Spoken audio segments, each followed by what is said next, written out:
Book का studio, जहां हर किताब की कहानी आपके दिल तक पहुंचती है। आज हम बात करने वाले हैं 2025 की सबसे बहुप्रतीक्षित किताब ऑनिक्स स्टॉर्म डीलक्स एडिशन, जो रिबेका यारोस की मशहूर एम्पीरियन सीरीज की तीसरी किश्त है। पॉडकास्ट की शुरुआत एक रोमांचक टोन के साथ होती है।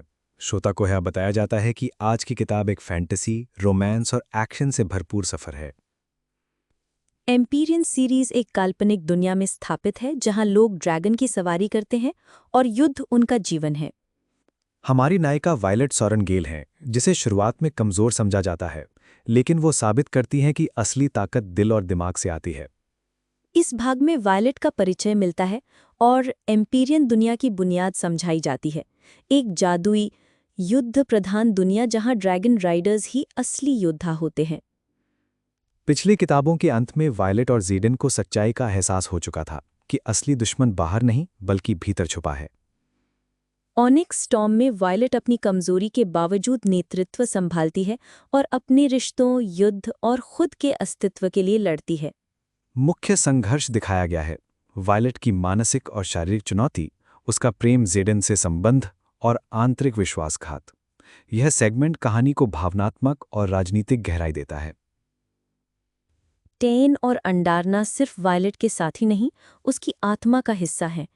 एक ड्रैगन गंभीर और गहरा है, दूसरा मासूम और नई ताकतों से भरपूर। ये संतुलन ही वायलेट की ताकत बनता है। वायलेट और उसके ड्रैगन्स का बंधन दर्शाता है कि यह कहानी सिर्फ इंसानों की नहीं, बल्कि उनके और ड्रैगन्स के बीच के इमोशनल जादू की भी है। जैसे जैसे युद्ध का माहौल बढ़ता है, वायलेट को अपने लोगों, ड्रैगन्स और खुद को बचाने के लिए सबसे बड़ा बलिदान देना पड़ता है।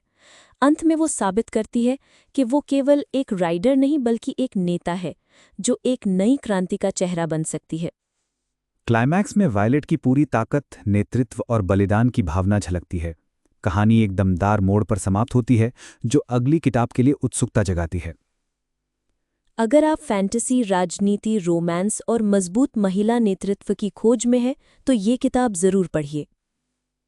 रिबेका यारोस ने एक ऐसी दुनिया रची है जहां ड्रैगन्स भी रोते हैं और नेता भी प्यार करते हैं।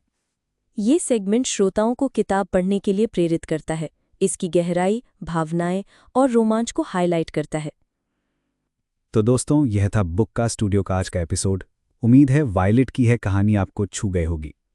हमें फॉलो कीजिए, सब्सक्राइब कीजिए और अगली बार हम लाएंगे एम्पीरियन सीरीज की अगली किताब या कोई नई प्रेरणादायक कहानी। श्रोताओं को धन्यवाद देते हुए पॉडकास्ट को सौम्य और प्रेरणादायक नोट पर खत्म किया जाता है।